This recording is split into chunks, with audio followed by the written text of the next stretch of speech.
ఇంకా ఏడ అవకాశమే లేదు కదా లేదు సార్. అసలు ఫ్రిడ్జ్ల కానుండి వాషింగ్ మిషన్ ల్యాప్టాప్లు అన్నీ మొత్తం కొట్టుకుపోయినాయి.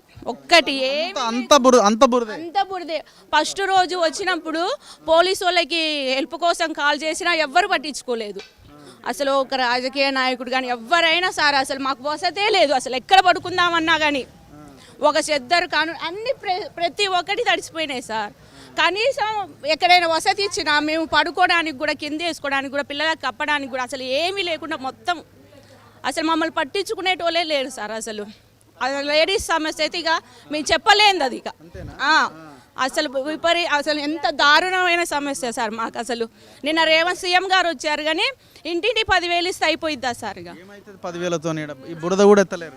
ఈ బురద అసలు ఇది కూడా మున్సిపాలిటీ వాళ్ళతో కూడా ఇంతవరకు క్లియర్ చేయించట్లేదు సార్. అసలు ఇంట్లో కూడా ఇంత ఎత్తుంది సార్ మొత్తం మట్టి. అది ఎంత వాటర్ ఎన్ని ట్యాంకులు కడిగినా కానీ పోదు అంతుంది. అవో ఇదంతా ఇప్పుడు ఈ బిల్డింగ్లు కూడా అంత స్టాండర్డ్ లేవు కదమ్మా సార్. పడిపోతే కదా భయం అవుతుంది.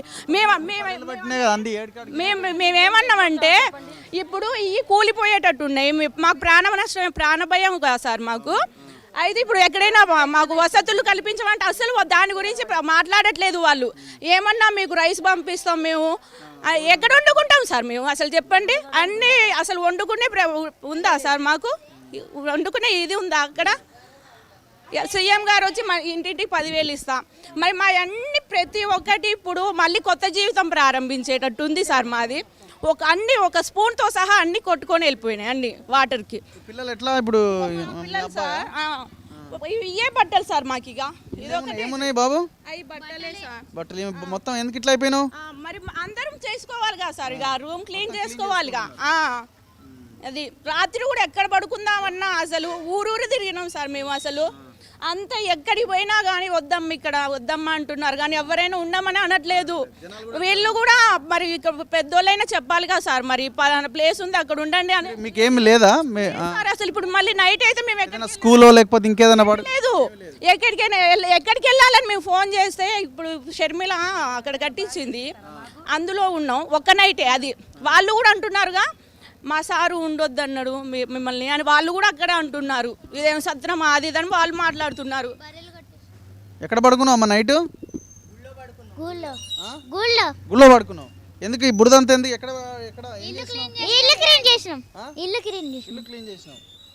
ఇంట్లో ఉండాలనిపిస్తుందా? ఎట్లా ఏం చేద్దాం?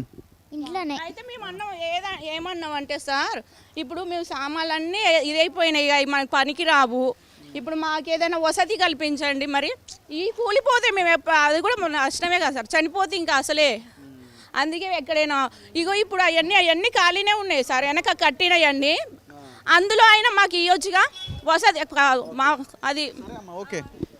సో మొత్తం బురదే ఉంది. ఎంత ఘోరంగా ఉందో చూడండి పరిస్థితి.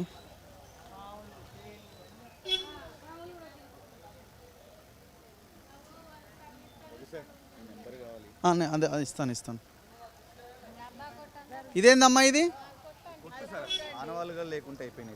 అంగన్వాడీ కేంద్రం. అది అంగన్వాడీ కేంద్రం నడుస్తుందా? అది మామూలుగా నడిచేదే. చూడండి కనీసం ఎంటర్ అవ్వడానికి కూడా అవకాశం లేదు. ఎంత భయంకరమైన బురదనో చూడండి. వాళ్ళు పాపం రమ్మంటున్నారు.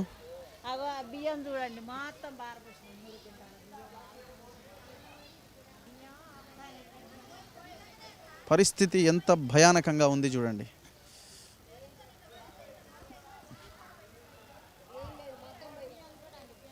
బియ్యమా?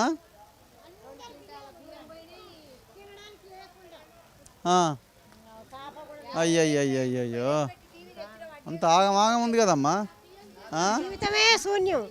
జీవితమే శూన్యమే. బతకడమే ఎందుకు లేదు. సన్న బియ్యమేనా అవి? 4 క్వింటాల బియ్యం మొన్ననే తెచ్చినాం. పిల్లగాళ్ళకు కావాలి ఎట్లా ఏం చేస్తాం? తినడానికి లేక రూపాయి కూడా పెట్టుకొని తినడానికన్నా కావాలని తెచ్చుకుంటే మొత్తం డోర్లతో సహా పగిలిపోయి ఊడిపోయినాయి. బయటికి సామాన్లు కూడా కొట్టుకుపోయినాయి. సామాన్లు కూడా వచ్చిరా ఈ సందులకి? ఈ సందులకు ఎవరు రారు. అక్కడికి వస్తారు. మేము ఆడికి పోవడానికి మాకు టైం లేదు. ఈ బురద ఎత్తిపోసుకుని ఎన్ని రోజులు ఎత్తిపోస్తే ఇప్పుడు ఇదంతా ఎట్లా క్లియర్ కావాలా? రోగాలు వచ్చేటట్టు మాకు ఇప్పుడు అయిపోయింది మా పని. హాస్పిటల్ పోదానికి కూడా పైసలు లేవు. హాస్పిటల్ పోవడానికి కూడా డబ్బులు లేవు. ఇప్పుడు కాళ్ళు చేతులు మొత్తం వణుకుడు వస్తుంది. సొంత ఇల్లేనా కిరాయికి వచ్చినారా? సొంత ఇల్లు. సొంత ఇల్లే. మీదమ్మా? సొంత ఇల్లే 30,000 పెట్టి టీవీ తెస్తే 2 నెలలు కాలే తెచ్చి. 30,000 పెట్టి కొనుక్కొచ్చారు. అదేంటి OnePlus టీవీ, కంపెనీ టీవీని అది కూడా. కంపెనీ 30,000 అయింది. ఫైనాన్స్ లెక్క మొత్తం నీళ్ళ కొట్ట ఇదైపోయింది. ఫ్రిడ్జ్ బీరువా దాని అప్పే సగం బోళ్ళే. ఆ టీవీ పోయింది. ఆయన ఫోన్ చేస్తే మాకు సంబంధం లేదు అంటాడు. ఇప్పుడు ఎవరు ఏం చేస్తాడు మీ బాబు? మా బాబు ఇప్పుడు హైదరాబాద్ చదువుకుంటాడు.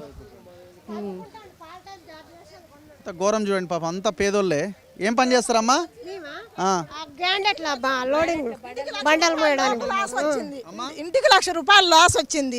ఏ నాయకుడు వచ్చి ఏం చేస్తారు? అన్ని మా కడుపు నిండిపోతారు కానీ మన ఏడాది ఇవ్వట్లేదు.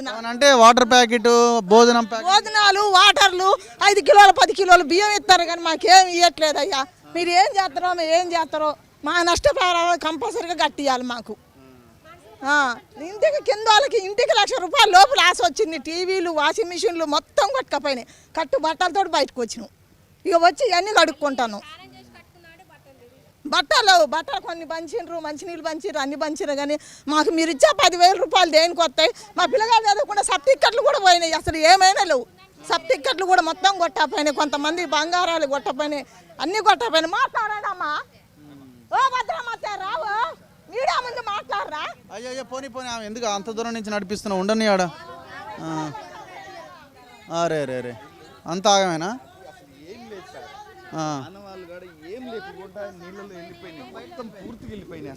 అసలు ఇది కాదు, ఇప్పుడు కన్స్ట్రక్షన్ కూలిపోయేటట్టుందిగా.